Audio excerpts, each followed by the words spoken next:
સાર્વત્રિક ધોધમાર વરસાદથી બનાસકાંઠા જિલ્લામાં જળબંબાકારના દ્રશ્યો સર્જાયા। પાલનપુર, ડીસા, ધાનેરા, દિયોદર, કાંકરેજ, વાવ, સુઈગામ, ભાભર અને લાખણીમાં વરસેલા ધોધમાર વરસાદથી જનજીવન અસ્તવ્યસ્ત થયું।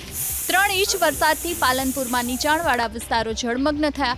ટીવી સ્ક્રીન પરના દ્રશ્યો ડેરી રોડ પરના રહેણાંક વિસ્તારના છે।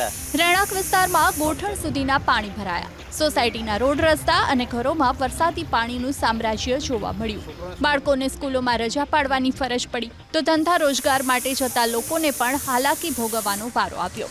ગોઠણસમાં પાણી ભરાતા સ્થાનિકોમાં પણ પ્રશાસનની કામગીરીને લઈને રોષ જોવા મળ્યો। પાલનપુર અમદાવાદ હાઈવે પર આવેલ ગઠામણ પાટિયા નજીક ફરી વળ્યા વરસાદી પાણી। હાઈવે પર વરસાદી પાણી ભરાતા સ્વિમિંગ પુલ જેવા દ્રશ્યો સર્જાયા। ઢીચણસમાં પાણીમાં વાહન ચલાવવા માટે ચાલકો મજબૂર બન્યા। એ જ વરસાદી પાણીમાં કેટલાક વાહનો પણ અટવાતા ટ્રાફિક જામના પણ દ્રશ્યો સર્જાયા।